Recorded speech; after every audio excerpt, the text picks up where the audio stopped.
Welcome to Spotlight Sessions, where we shine a What's light your on story? incredible impact. What does accessibility mean to you? What's your mission?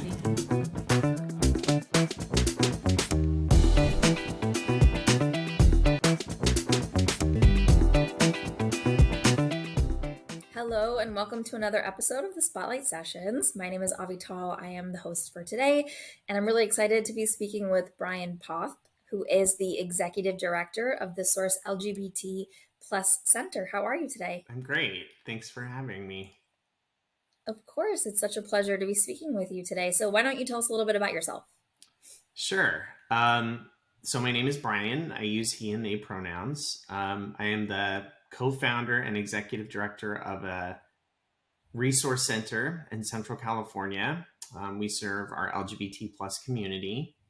And I grew up in a small rural town where we are now. It's gotten bigger over the years.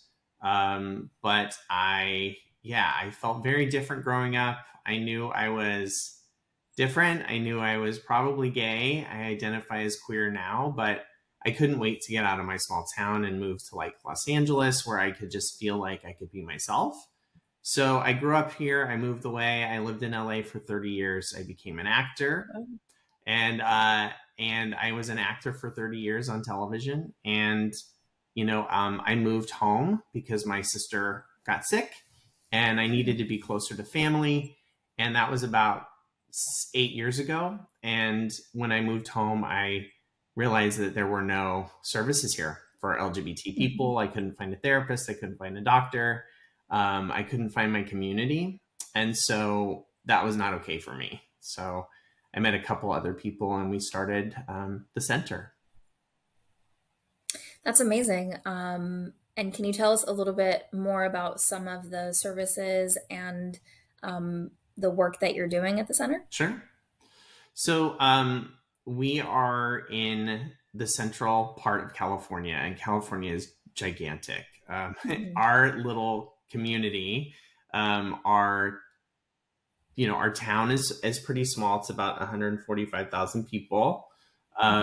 Especially very different from LA. Yeah, very different from LA.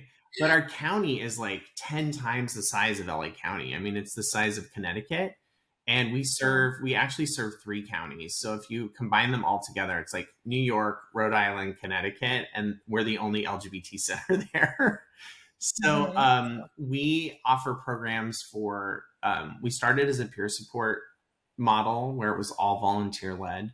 But we focus on, access to healthcare for people living with HIV. We support our trans community with support groups and resources and game nights and fun activities. And then our other community that we really love to focus on are our youth who, of course, living in a small community sometimes have hard time, with acceptance from their parents or, even their schools. So, having programs and activities at our center for them that are safe and inclusive is so important.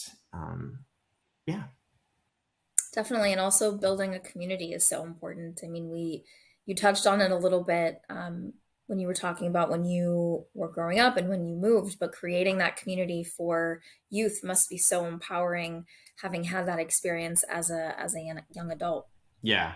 I mean, the goal is that we want kids to be able to stay and be themselves and not feel like they have to move away to find a community that, only exists in larger places. And so we do that with programming. We also do it with community events. So there was no Pride Festival here before, and there is now. So we host a Pride every year. Awesome. And it's really wonderful. It's a wonderful community event. And it's been really cool to see how it's changed the community just in a very short time. That's amazing. That's incredible that you've had that impact.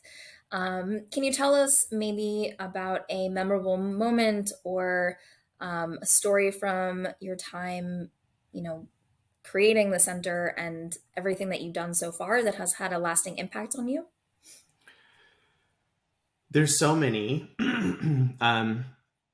But I would say that being able to see the youth that we work with come through, need services, need help, need support, need community, stick Mhm. around, participate in programs, join a leadership academy, graduate from that leadership academy, and then make a decision, at that time that they're going to go away to school, but they're going to come back, right? They're going to Mhm. go away, they're going to get an education, but they're going to come back to the community and serve their community has been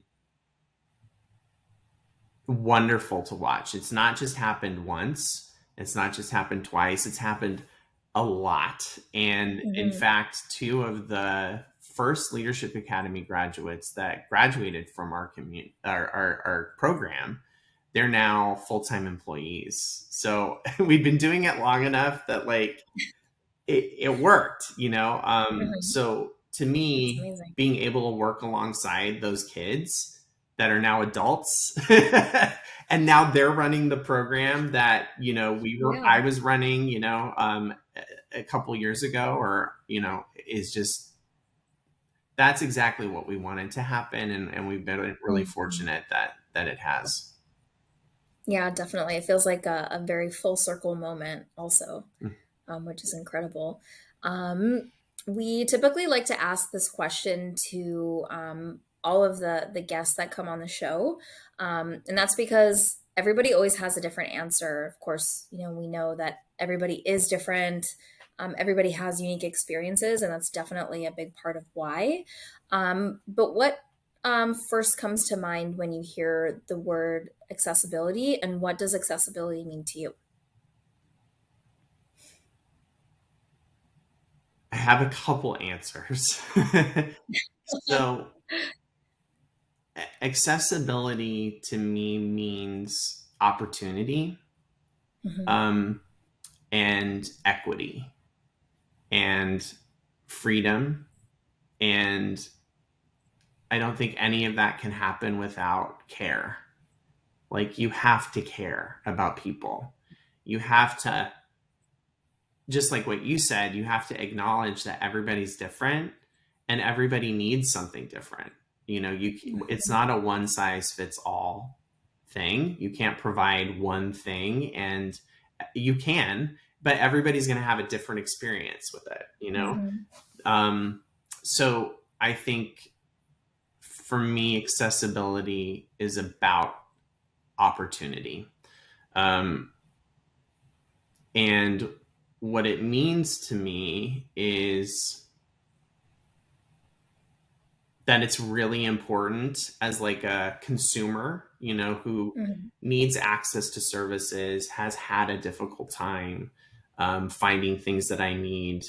Um, Talking about that experiencing and challenging people that offer services or things to Mhm. me or my community, and speaking up, and using whatever privilege I have to say, like, hey, this was my experience and this is real and this is not okay, or hey, this was my experience and this was awesome, like, thank you for Mhm. adding this like widget to your website, or thank you for including me, like asking me to Mhm. give my input.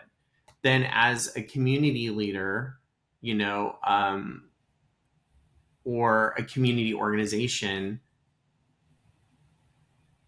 admitting that we don't know, and saying, we don't know what you need. Please tell us. Um, Please help us, build programs, build services, build systems that don't replicate like harm, and don't Mhm. continue to perpetuate things that don't work for people just because it's easier. So Right. just admitting that you don't know and just be willing to learn. Yeah, that's so important. And, we talk about it all the time here at accessiBe about, working with the community and also asking the community and building with the community and making sure that the community is um, involved in all steps. And something that I really like to say as well is that accessibility isn't a destination, it's a journey. We can always be learning more, we can always be doing more to be more accessible, to be more inclusive. And as long as you're willing to learn and willing to listen and willing to be empathetic and caring, like you said earlier, then we can get there together. And I think that's really important. Um, so you talked a little bit about health services and some of those gaps, and I'm curious about what you think that, in regards to accessibility, at least, what do you think that either health services or even businesses could be doing more to be more accessible and to be more inclusive? Yeah, I think that it's about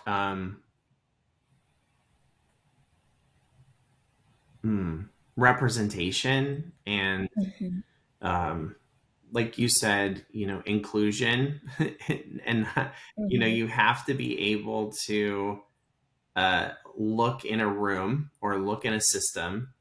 And if you are within that system, see and notice who is not there, who is not at the table, Hmm. Right. And if there's someone in your community or a portion of your community that isn't represented and don't have access to power or don't have power, then to challenge that system, and um, to call it out, to say like, hey, this person or these people need to be in here Hmm. because we're building systems or we're building we're trying to create systems that serve people that aren't in the room, and we Hmm. can't do that. Like, that's impossible, right? So you need to be truly inclusive, which is also a challenge because those spaces are often not accessible or Right. inclusive, right? So Hmm.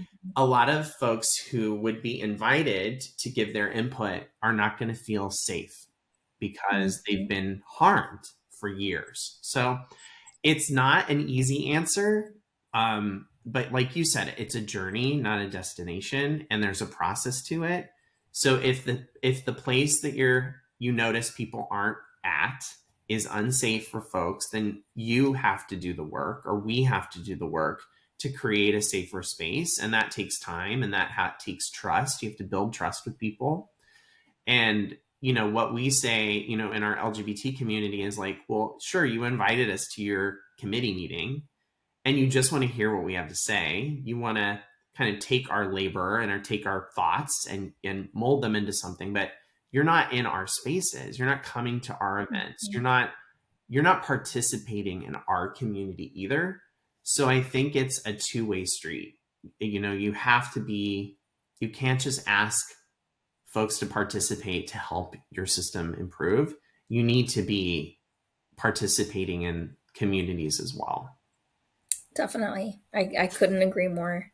Well, Brian, it really has been such a pleasure to speak with you today. I feel like was really just a great conversation, and definitely looking forward to our next conversation. Thanks so much.